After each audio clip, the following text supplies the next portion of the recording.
In this short video, we'll be taking a closer look at the screen layout for the Geotab Checkmate software.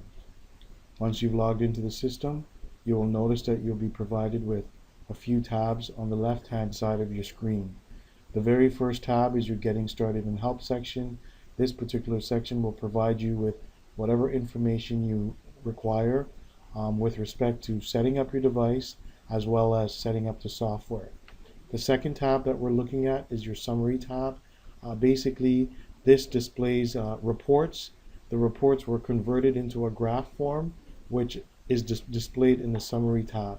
At any point, if you would like, you could actually rearrange your graphs by simply clicking on the top corner or top area of the graph and actually moving it around. If you need to remove any of the graphs from the page, you can go ahead and just click the X and the graphs will disappear. If you need to re-add the graphs that you've currently removed, simply click on the plus add report and you can go ahead and re-add the graphs that you removed. Your map tab provides you with two maps.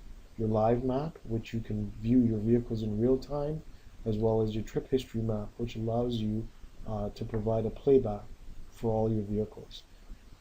Fourth tab we're looking at is your vehicles tab. In this particular section, this is where you would rename your vehicles. You would test your devices to make sure that they're functioning correctly. You can also turn on and off your driver feedback, as well as assign your vehicles to groups.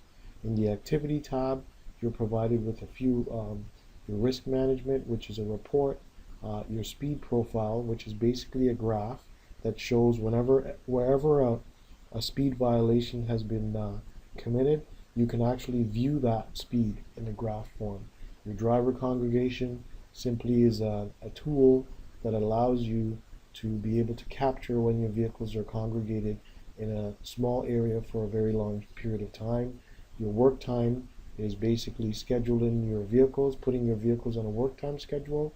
Your IFTA report is basically a report for when you're either changing provinces or states. It's for tax purposes. Your view accident and log data is basically where all the raw data for your devices are actually kept.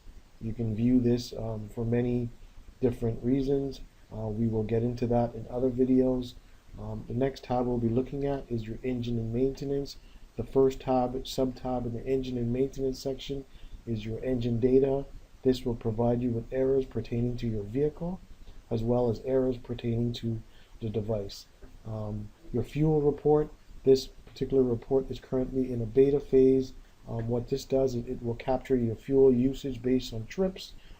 You can run this report at any given time, and it should provide you with information regarding fuel usage per kilometer. Your zones and messages tab is where you would actually create or import zones. So you can manually add zones to the system, or you can import mass amount of zones. Customer visits is a report based on zones, customer zones. Routes, this particular section here provides you the ability to have your device communicate with a specific Garmin device, at which point you can actually send routes directly to your vehicle. You can also send short text messages to the vehicle also via the Go device using your Garmin device. Rules and group section, this is where you're able to turn your default rules on and off, as well as create your own custom advanced rules. The exceptions tab allows you to run any rule that's in the rules and group section at any given time. Groups, pretty much self-explanatory. This is where you would dissect your system and place your devices or your vehicles into specific groups. Administration pretty much is where your custom reports are, what I mentioned in your Summary tab. This is where you can add users, as well as you can make system changes to the system, and also you can actually create an audit log.